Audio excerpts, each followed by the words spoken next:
দেখি ওইটাই যাই। রোহা বৈশা বৈশা দোল খাইতেছে। মা ব্রিজ নিচে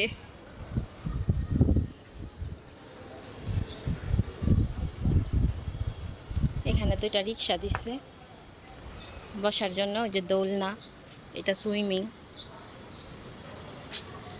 চলো আমু বাসায় চলে যাই। আপনি ঘুমাইতেছেন? এই যে হাই দেন তো, একটু একটু হাই দেন। এই যে ওকে আবার মাঝে মধ্যে দেখি কি লিফটে ওঠা নামা করে, কি স্বাধীন দেখছেন, কিচ্ছু বুঝে না। আজকের ইফতারিতে আমি আমার মেয়েই ইফতারি করব, তার জন্য আমাদের আজকের ইফতারিতে হচ্ছে দই চিরা, হালিম, রুটি।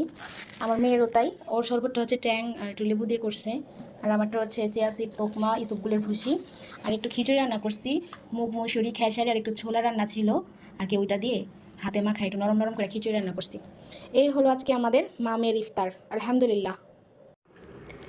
রোহা, তুমি এই যে খাবারগুলো খাইতেছো না, এই যে ইফতারির আইটেমগুলা, তুমি কোনটায় কত দিবা? আমি খিচুড়িতে দেবো 10-এ 10। খিচুড়িতে 10-এ 10 দিবা? তারপর হালিম রুটিতে দেবো 10-এ 9। 10-এ 9। তারপর দই চিরাতে দেবো 10-এ 8। আর 10-এ 8। শরবতে দেবো 10-এ 6। শরবত ভালো লাগে ভাই। আচ্ছা ঠিক আছে। তো হালিম রুটি তুমি 10-এ 10 দিলা না, খিচুড়িতে 10 দিলা যে, 10-এ 10 দিলা যে? কারণ খিচুড়ি বেশি মজা হয়েছে। খিচুড়ি মজা হয়েছে? আমাদের বাসার সবাই তো আছে খিচুড়ি লাভার, সবাই খিচুড়ি অনেক পছন্দ করে।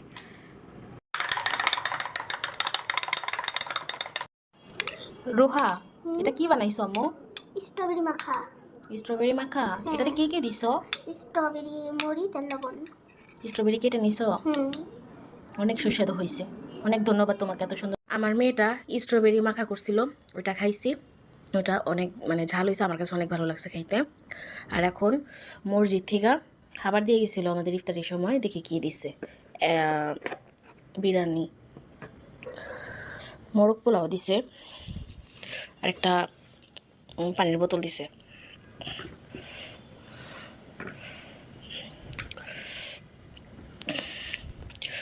যা দিছে আলহামদুলিল্লাহ। মোরগ পোলাওতে মাংসের পিস ভালোই দিছে, ওইটা 1টা 2টা 3টা 4টা, একটা ছোট 5টা, ভালোই, অনেক সুস্বাদু হয়েছে খাইতে। এখন আমি উস্তা ভাজিতে পেঁয়াজ আর কাঁচামরিচটা দিয়ে দিব।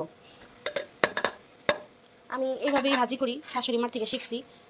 এভাবে করলে কিন্তু অনেক সুস্বাদু হয় খেতে, পেঁয়াজটা যখন একটু পরে দেওয়া হয় আর কি, উস্তার জায়গায় কালারটা ঠিক থাকে, আর হচ্ছে পেঁয়াজটা একদম গলে যায় না, ভাতের সাথে মাখলে অনেক ভালো লাগে।